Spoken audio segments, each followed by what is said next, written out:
Now let us discuss the 117. Which of the following is basic in nature among the given? This type of questions can be achieved by drawing these structures. Here NH2 groups is more than COOH groups, then it becomes basic in nature. Now let us verify the given options. Serine structure is OH, NH2, C double bond. Here only one NH2 and only one acid is present. Condition to basic nature is NH2 is greater than COOH. Here both are same. Now let us verify the alanine. It contains one NH2 and one COOH groups, equal in nature.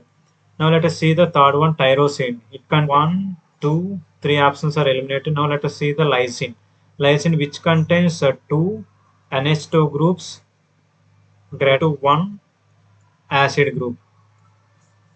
So our condition satisfied by option 4, lysine. Here NH2 groups are greater than acid groups.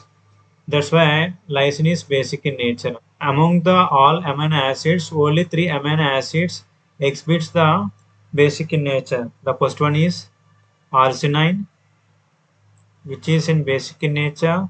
The second one is lysine, and third one is histidine. With these 3 amino acids exhibits the basic in nature. Okay, so our answer is 4 is our